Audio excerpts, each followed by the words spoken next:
All right, guys, welcome back. So we've got Dwayne Wade and Udonis Haslem breaking down Anthony Edwards walking over to the other bench with about 8 minutes left in that series against the San Antonio Spurs. And listen, he goes over, shakes hands early, and everybody's got completely different takes on it.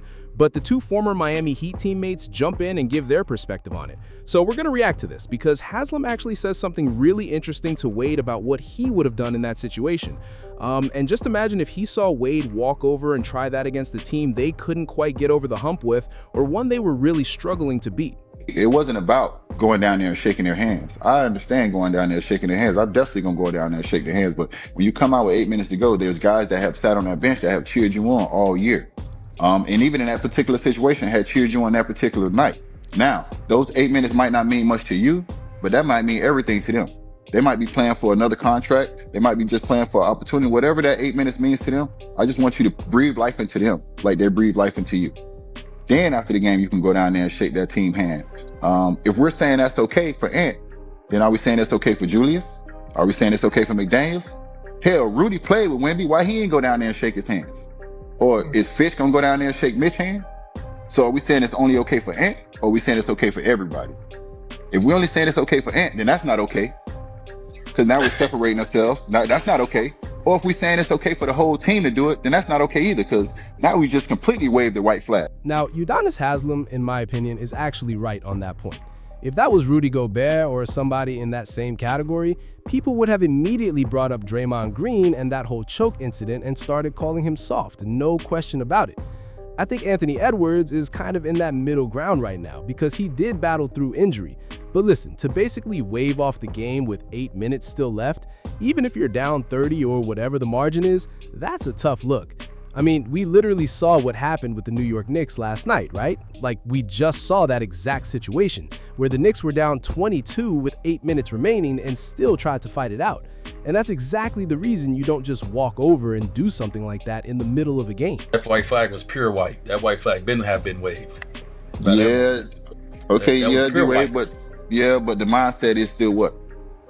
For the young guys that are going in the game that didn't get any minutes, that don't play very well, the young guy that they drafted, the young French center, all these different guys that have those minutes might not matter much to you, Ant, but those minutes might mean the world to them. I agree, and I agree from the standpoint of the other guys and what it means to them. Like you said, that those minutes, getting a chance to play in the playoffs. Or for any young guy, yeah, those are important. And so I think we can all analyze and break down and say what we will not do and why Ant did all these things. Only Ant knows. But from this standpoint, you did, and this is how I'm going to take the devil advocate part of it. And I'm going to look at it this way: as someone who is the faces of brands, as someone who has responsibilities that everyone can't see. That was a moment for Ant to make sure. Like Ant is he's not a sore loser, but he don't want to lose. And so I took it at that moment. Knew that he didn't want to see those guys no more. He didn't want to, you don't want to do that necessarily, you know what I'm saying? But he took that moment because he knew he wasn't going back in the game. He was like, listen, let me go down and pay my respects. I don't even know if he went down there because he knows the coaches. Obviously, a lot of these people, be around ball together. And then it just kind of spilled over to I'm here. Let me say my love to everybody. But I feel like with somebody who has responsibilities that we all can't see, to be the face of a state, to be a face of a team, to be a face of brands, to be a leader, to be a face of an NBA, even if you don't want to be, you're not always going to like the way that person has to do that, but that person has a responsibility that everybody can't see. And so, yes, can you wait till after the game to go down there and show them love? Yeah, I could. But you know what? I don't even want to see y'all after these 8 minutes because I'm about to sit over here and it's about to really sit in that we just got our ass whooped. It's about to sit in me when I sit over here. So let me get this out right now before something happened and y'all start celebrating and then now I can't get to you. Now I got to walk off the court or whatever. I don't want to wait till you celebrate. Whatever. Take that moment at that time before everything gets crazy. Let me say my respects to you guys. We went to the Western Conference Finals 2 years in a row. We knocked some dogs off. We knocked some teams off. Y'all knocked us off. Here's my respect to you guys in front of the world. So would you have done it? I have no idea. I've never did it. I've never done it. Well, we already know you would have. On your way down there, it would have been Oklahoma drill. You seen what Thompson did to Merrill last night on that charge?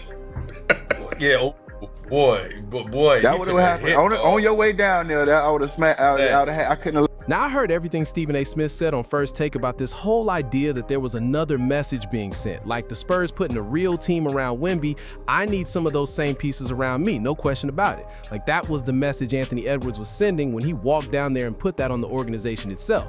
But for me, that's a bit too much, especially in the heat of battle, just because you still have to lead those same guys in that same organization moving forward. And Udonis Haslem is right on that one. And that opens up another question I've been thinking about.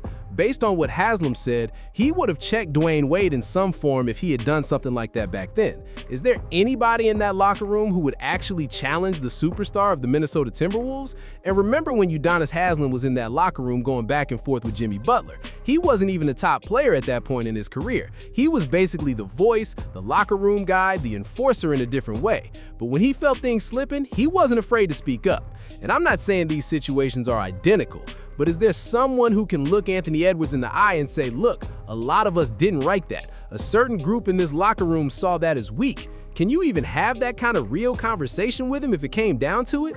And is that even realistic in today's NBA? Because that matters in a locker room, being able to challenge anybody even if it risks your role or your future. You've got to be one of those guys who can speak up to a superstar and not fold. He can't just have everything his way. And yeah, there's a double standard in some of this, like suspensions or league decisions, because the league is always trying to protect the product. So if one guy gets a flagrant 2, another guy might get treated differently. I'm not saying there isn't a double standard at all, but inside that locker room, if guys had an issue with it, staying silent won't solve anything. They're probably going to have to make some off-season changes anyway. But I keep coming back to this. Could anybody else on that team do that, or is that only something Ant can get away with? And I think I already know the answer, because if anybody else did it, people would have immediately called for them to be traded. They would have said he's soft. This would have turned into "that's why Ant can't win" conversations everywhere. People would have said he's got weak teammates around him. So with all that in mind, are we holding Anthony Edwards to that same energy in how we evaluate this? Let me know what you think in the comments. Don't forget to like, share, and subscribe. I'll catch you in the next one. Peace.